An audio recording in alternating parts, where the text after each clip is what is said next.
Hello दोस्तों, मेरा YouTube channel अमन edutainment. मेरा नाम अमन। हम लोग आज क्लास 10 18 फरवरी को होने वाले हिंदी के पेपर में 20 इम्पॉर्टेंट बहुविकल्पी रहेगा, जो इसी में से आने की 100% गारंटी। तो 20 नंबर का जो बहुविकल्पी आएगा आपको इसी मॉडल पेपर में से देखने को मिलेगा। प्लीज़ इस वीडियो को लास्ट तक देखें और सभी क्वेश्चन बाई क्वेश्चन को लिखकर याद भी कर लें, जिससे 18 फरवरी को आने वाले यूपी बोर्ड एग्ज़ाम में आप आसानी से नंबर को प्राप्त करें। चलो आज हम लोग कंप्लीट करते हैं 20 इम्पॉर्टेंट बहुविकल्पी। जो आएगा OMR पर आपको करना पड़ेगा। तो स्टार्ट करते हैं। सेशन यदि अच्छा लगे तो पहले लाइक सब्सक्राइब कर दीजिए और शेयर कर दीजिए सभी दोस्तों के पास, जिससे आपके भी सभी दोस्त कंप्लीट कर और अपने मार्क्स को पूरा करें। स्टार्ट करते हैं हम लोग। पहला क्वेश्चन है कि रस के कितने अंग हैं? रस के कितने अंग हैं? पहला क्वेश्चन है रस के कितने अंग हैं? तो रस के 3 अंग होते हैं। रस के कितने अंग होते हैं? 3 अंग होते हैं, जो विभव, अनुभव और संचारी भाव। तो रस के कितने अंग होते हैं? 3 अंग होते हैं। दूसरा नंबर क्वेश्चन, श्रृंगार रस के स्थायी भाव का क्या नाम है? श्रृंगार रस के स्थायी भाव का क्या नाम है? श्रृंगार, तो इसमें क्या रहेगा? रति रहेगी। श्रृंगार रस का स्थायी भाव का नाम रति है। तो नेक्स्ट क्वेश्चन चलते हैं हम लोग। वीर रस, जो वीर रस है, वीर रस का स्थायी भाव क्या है? क्या? वीर रस का स्थायी भाव। वीर रस, जब वीर के अंदर कौन सा रस उत्पन्न होता है, स्थायी भाव कौन सा उत्पन्न होता है? तो उत्साह। जब आपके अंदर उत्साह रहेगी तभी एग्जाम क्या होगा? एग्जाम के सभी क्वेश्चन याद करने में आपका मन लगेगा। तो वीर रस का स्थायी भाव उत्साह, तो आपके अंदर भी उत्साह होनी चाहिए। नेक्स्ट क्वेश्चन, कबीर किस भक्ति धारा के कवि हैं? तो ये बहुत इंपॉर्टेंट है। कबीर किस भक्ति धारा के कवि हैं? तो वो निर्गुण हैं। किसके? निर्गुण। कबीर निर्गुण भक्ति धारा के क्या हैं? कवि हैं। नेक्स्ट क्वेश्चन चलते हैं हम लोग। रामचरितमानस के रचयिता कौन है? रामचरितमानस के रचयिता कौन है? तो तुलसीदास हैं। कौन है? तुलसीदास। आप लोग इम्पॉर्टेंट जीवन परिचय में भी याद कर लीजिए। सूरदास, तुलसीदास को जरूर याद कर लीजिए। 2 लोगों में से एक लोग का जीवन परिचय पक्का पूछा जाएगा, जिससे आप तैयार कर लीजिए। आपको 5 मार्क्स वहाँ भी मिल जाएगा, गारंटी है। रामचरितमानस के रचयिता कौन है? तुलसीदास हैं। सूरसागर के रचयिता कौन है? सूरदास है। सूरदास है। तो तुलसीदास की और भी रचना है। कौन कौन सी है? विनय पत्रिका है। याद रखना, विनय पत्रिका ज्यादा पूछता है। विनय पत्रिका कौन सी है? विनय पत्रिका है। तो विनय पत्रिका भी किसकी रचना है? तुलसीदास की है। सूरदास की सूरसागर है, और क्या है? सूरसारावली भी है। क्या है? सूरसारावली। सूरसारावली ये किसकी रचना है? तो सूरदास की रचना है। कबीरदास की रचना एक है बीजक। क्या है? बीजक। याद रखिएगा, कबीरदास की रचना क्या है? बीजक है। तुलसीदास की विनय पत्रिका, और क्या है? रामचरित मानस। और सूरदास का सूरसागर, सूरसारावली है। कबीरदास का बीजक है। तो नेक्स्ट क्वेश्चन हम लोग चलते हैं।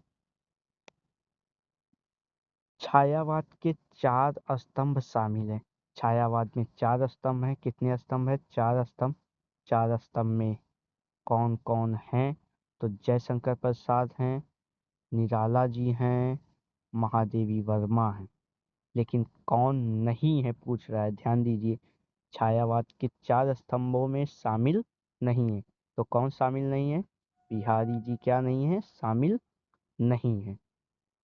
नेक्स्ट क्वेश्चन, कामायनी किसकी रचना है? तो यहाँ से प्रसाद लिखा हुआ है। कामायनी जयशंकर प्रसाद की है। किसका है?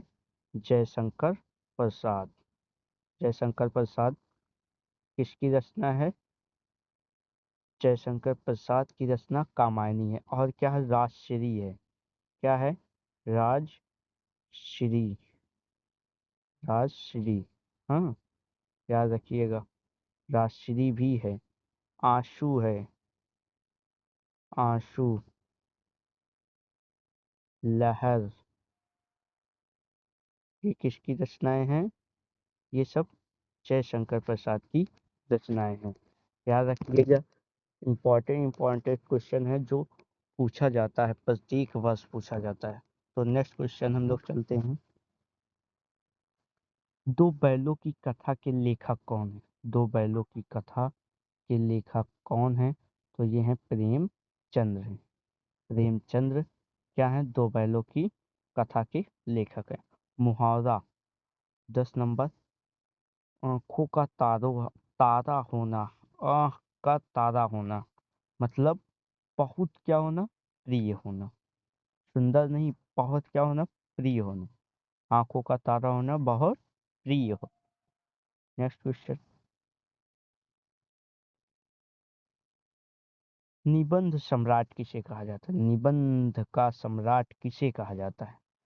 निबंध का सम्राट आचार्य रामचंद्र शुक्ल को कहा जाता है। आचार्य रामचंद्र शुक्ल ने बहुत अच्छे अच्छे निबंधों को लिखा है और बहुत से निबंधों को लिखा है, इसलिए इन्हें हिंदी का निबंध सम्राट कहा जाता है।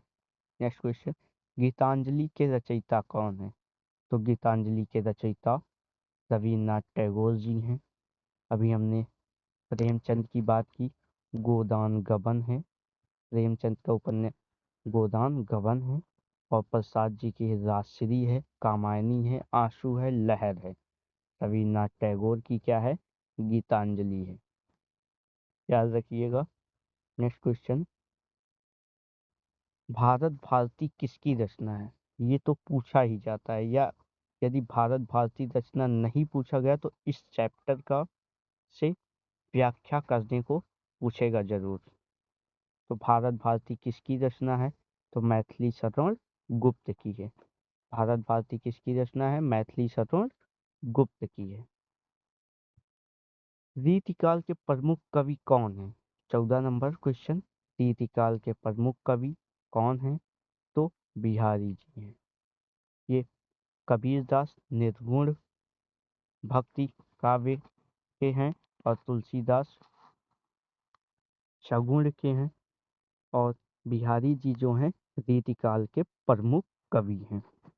नेक्स्ट क्वेश्चन चलते हैं। मधुशाला 15 नंबर जो है, मधुशाला के कवि कौन हैं? तो हरिवंश राय बच्चन। पूरा नाम हरिवंश राय बच्चन है। बच्चन ही अकेले मत लिखिएगा, हरिवंश राय बच्चन। हरिवंश, हरिवंश राय, हरिवंश राय बच्चन है। मधुशाला के कवि कौन है? हरिवंश राय बच्चन है। 16 नंबर, परोपकार का विलोम क्या है? विलोम पूछ रहा है, परोपकार का पर्यायवाची नहीं पूछ रहा है। परोपकार का विलोम क्या है? परोपकार मतलब उपकार करना, तो इसका विलोम क्या होगा? स्वार्थ।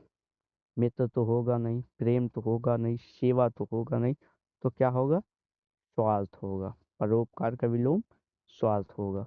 नेक्स्ट क्वेश्चन चलते हैं हम लोग। कमल शब्द का पर्यायवाची, कमल शब्द का पर्यायवाची क्या है? तो पंकज। ये गगन किसका है? आसमान का। नीर किसका है? पानी का है। चंद्र किसका है? चाँद का है। तो पंकज किसका पर्यायवाची है? कमल का। पंकज। नीरज भी किसका है? कमल का। तो नीर का भी याद कर लीजिएगा, नीर का होता है जलज। जलज होता है, पूछता है। कमल का पर्यायवाची पक्का पूछेगा, प्रत्येक वर्ष पूछा जा रहा है। क्लास 10 में भी पूछ लेते हैं, क्लास 12 में भी। तो पंकज, कमल का पर्यायवाची पंकज। नीरज क्या है? नीरज। अभी नीरज गलत लिखा जा रहा है। तो पंकज का पर्यायवाची क्या है? नीरज। नीरज है। और कमल का पर्यायवाची नीरज है और पंकज है। उपसर्ग शब्द के आगे क्या जोड़ा जाता है? Next question 18 number. उपसर्ग जो आगे जुड़कर किसी भी शब्द के आगे जुड़कर नया शब्द बनाए उपसर्ग कहलाता है। उपसर्ग किसे कहेंगे? जो किसी भी शब्द के आगे जुड़कर एक नया शब्द बनाए उसे उपसर्ग कहते हैं। उपसर्ग में आगे क्या जुड़ता है? तो शब्दांश। क्या जोड़ता है? शब्दांश। प्रत्यय कहाँ जोड़ता है? पीछे। प्रत्यय कहाँ जोड़ता है? पीछे। उपसर्ग कहाँ जोड़ता है? आगे। तो उपसर्ग शब्द आगे जोड़ा जाता है तो क्या जोड़ा जाता है? शब्दांश। नेक्स्ट क्वेश्चन संधि का अर्थ। संधि का अर्थ क्या है? मेल। दो वर्णों के मेल को क्या कहते हैं? संधि कहते हैं। अलगाव मतलब दूरियां होती है, विरोध मतलब एक दूसरे का विरोध करना। दूरी तो होगा नहीं, तो क्या होगा? संधि मतलब मेल। हम लोग दोनों को क्या कहते हैं? मेल कहते हैं। जैसे विद्याधन आलय। क्या? विद्या धन आलय। ये हम लोग क्या करेंगे? इसका मेल कराएंगे। विद्याधन आलय विद्यालय हो जाएगा। मैला आंचल 20 नंबर। मैला आंचल उपन्यास के लेखक कौन है? तो फणीश्वरनाथ रेणु है। सिर्फ रेणु लिखा है, तो इनका पूरा नाम क्या है? फणीश्वरनाथ। फणीश्वर फणीश्वरनाथ रेणु है।